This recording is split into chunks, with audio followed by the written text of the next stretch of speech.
রমজানটা actually আমাদের ধর্মে দেওয়াই হয়েছে যেন আমাদের যে রোগগুলো তৈরি হচ্ছে, শরীরে যে ইনফ্লামেশনগুলো তৈরি হচ্ছে, যে ক্যান্সার সেলগুলো আমাদের মধ্যে আছে, সেটা যেন ড্যামেজ হয়ে যায়। বুকের নিচে ব্যথা, পিঠে ব্যথা, গলায় ব্যথা, পেটে ব্যথা, এগুলো কিন্তু গ্যাসের কারণে অনেক সময় হয়। খাবারটাকে নিয়ন্ত্রণ করলে, আমরা যেটাকে বলি যে সংযম করলে, তাহলে কিন্তু আমাদের সারা বছর যে আমরা খাবারগুলো খেয়ে আমাদের শরীরে যত ময়লা তৈরি করছি সেটা কিন্তু ইজিলি রিমুভ হয়, আমাদের ক্যান্সার সেলগুলো ড্যামেজ হয়, আমাদের ইনফ্লামেশনগুলো কমে, আমরা সুস্থ থাকি।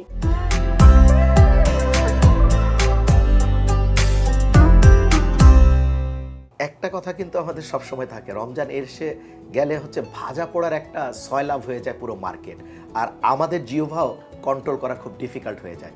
তো এই যে সেহরি কিংবা ইফতারে ভাজা পোড়ার মাত্রাটা কেমন হওয়া উচিত, কি কি খাওয়া উচিত, এইটা একটু যদি বলতেন। কারণ রমজান মাসে প্রচুর পরিমাণে ভাজা পোড়া হচ্ছে, সব জায়গায় দেখা যায়। আপনি যে কোনো অনুষ্ঠানে যান কিংবা হচ্ছে বিভিন্ন ধরনের দাওয়াত কিংবা হচ্ছে ইফতারের আয়োজন, সব জায়গায় ভাজা পোড়ার প্রাধান্য সবচেয়ে বেশি থাকে। তো সেই ক্ষেত্রে আমরা কি কি খাবো, ভাজা পোড়া, কোন ধরনের ভাজা পোড়া আমাদেরকে একটু এড়িয়ে চলাটা উত্তম আমাদের স্বাস্থ্যের জন্য? এটা সঠিক বলেছেন যে অলিতে গলিতে সবখানে, রেস্টুরেন্ট বলেন আর যেখানে বলেন, প্রচুর পরিমাণে ভাজা পোড়া খাবার, মিষ্টি খাবার, এগুলো অনেক বেশি পরিমাণে সাজানো থাকে এবং সারাদিন রোজা রাখার পরে আমাদের না খাওয়া অবস্থায় এগুলো খেতেও আমাদের প্রচুর ইচ্ছা করে।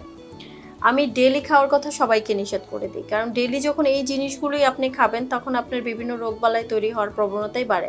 বিশেষ করে গ্যাসের সমস্যা এই সময় খুবই কমন, সুগার আনকন্ট্রোল থাকা খুবই কমন, বা হয়তো কেউ সুগার ছিল না, এখন বেশ কিছু কমপ্লিকেশন ধরা পড়ছে। তো এই জিনিসগুলো কমন থাকার কারণে দেখা যায় এই ভাজা পোড়া খাবারগুলো ডেলি না, মাঝে সাঝে খেলে সমস্যা হবে না ইনশাল্লাহ, কিন্তু সেটাও কেমন করে, যেমন এর আগের খাবার যে ইফতারিটা শুরু করলেন, সেই শুরুর খাবারগুলো লাইট হতে হবে।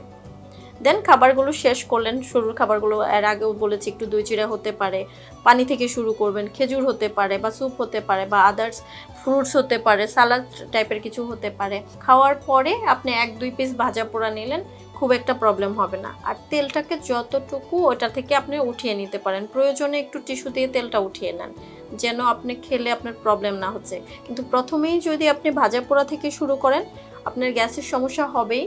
আপনার মুখ টক হয়ে থাকা, যে গ্যাসের যে প্রবণতাগুলো থাকে, দেখা যায় গলায় বেঁধে থাকে, অনেকের ফিল করে ব্যথা, বা বিভিন্ন শরীরের বিভিন্ন অংশে ব্যথা, বুকের নিচে ব্যথা, পিঠে ব্যথা, গলায় ব্যথা, পেটে ব্যথা, এগুলো কিন্তু গ্যাসের কারণে অনেক সময় হয়।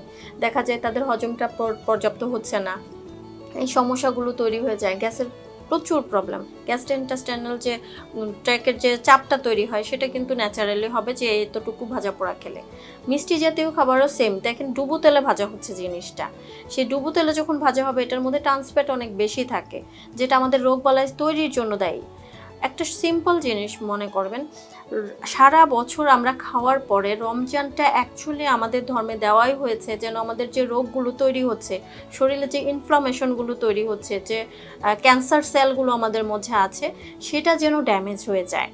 কিন্তু সেটা যদি আপনি না করে, এই ক্যান্সার সেল তো ড্যামেজ হলো না, আপনি যদি এই টাইপের ট্রান্সফ্যাট টাইপের খাবার বা অতিরিক্ত মিষ্টি খাবার বা আদার্স কিছু খেয়ে থাকেন, কারণ ক্যান্সার সেলগুলো কিন্তু প্রচুর পরিমাণে সুইট পছন্দ করে এবং সুইট খাবারগুলো খেলে তারা খুব তাড়াতাড়ি বংশ বিস্তার করতে পারে।